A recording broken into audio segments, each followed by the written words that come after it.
सभी बहन भाइयों को जय मसीह की बाइबल के इस चैनल में आपका स्वागत है। हम भी परमेश्वर की तरह प्रार्थना करना सीख सकते हैं। परमेश्वर कैसे प्रार्थना करते थे, आइए बाइबल में पढ़ते हैं। हमारा पहला बाइबल वचन मत्ती 6 अध्याय वचन 9 और 13 में, सो तुम इस रीति से प्रार्थना किया करो, हे हमारे पिता तू जो स्वर्ग में है, तेरा नाम पवित्र माना जाए, तेरा राज आए, तेरी इच्छा जैसे स्वर्ग में पूरी होती है वैसे पृथ्वी पर भी हो।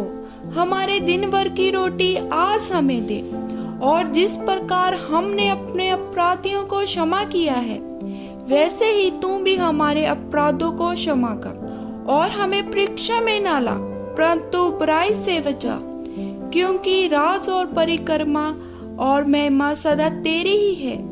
आमीन। जब आपको अपनी प्रार्थना की शुरुआत करना है तो सबसे पहले प्रार्थना में आपको कहना होगा, हे पिता तू जो स्वर्ग में है। आइए परमेश्वर के वचन में से पढ़ेंगे याकूब 1 अध्याय वचन 17 में, क्योंकि हर एक अच्छा वरदान और हर एक उत्तम दान ऊपर ही से है और योति तो पिता की ओर से मिलती है, जिसमें ना तो कोई परिवर्तन हो सकता है और ना अदल बदल के कारण उस पर छाया पड़ती है। आमीन।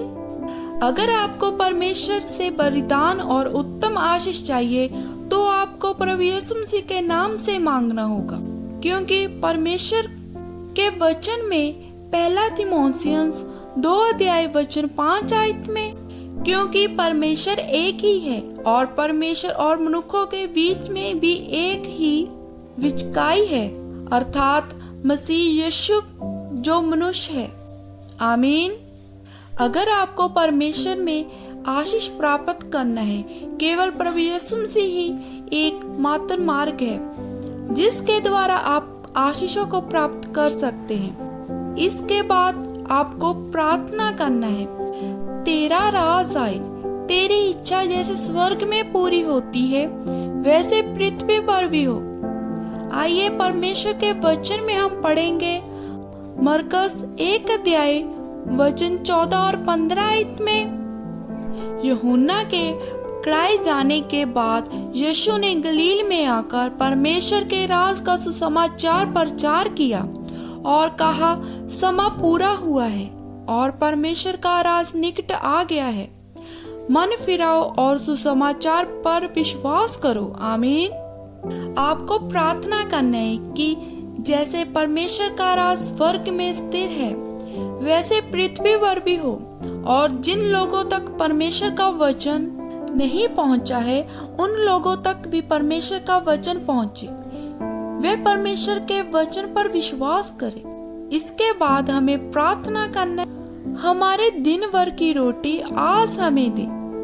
परमेश्वर के वचन में पढ़ेंगे फिलिप्पियों 4 अध्याय वचन 19 में, और मेरा परमेश्वर भी अपने उस धन के अनुसार जो महिमा सहित मसीह यीशु में है तुम्हारी हर एक घटी को पूरा करेगा। आमीन। जब आप इस रीति से प्रार्थना करेंगे परमेश्वर आपकी कमी घटी को पूरा करेगा, और अपनी प्रार्थना में कहना है, और जिस प्रकार हमने अपने अपराधियों को क्षमा किया है वैसे ही तू भी हमारे अपराधों को क्षमा कर।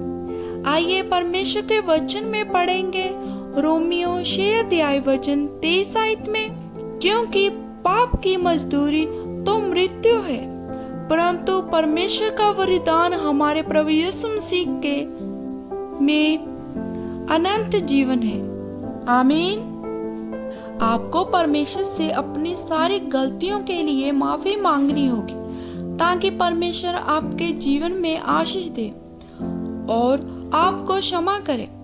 आइए परमेश्वर के वचन में पढ़ेंगे मत्ती 6 अध्याय वचन 14 और 15 में, इसलिए यदि तुम मनुष्य के अपराध को क्षमा करेंगे तो तुम्हारा स्वर्गीय पिता भी तुम्हें क्षमा करेगा, और यदि तुम मनुष्यों के अपराधों को क्षमा ना करोगे तो तुम्हारा पिता भी तुम्हारे अपराधों को क्षमा नहीं करे।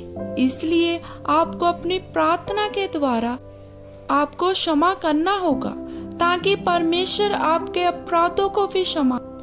इसके बाद आपको प्रार्थना में कहना है, हमें परीक्षा में ना ला परंतु बुराई से बच।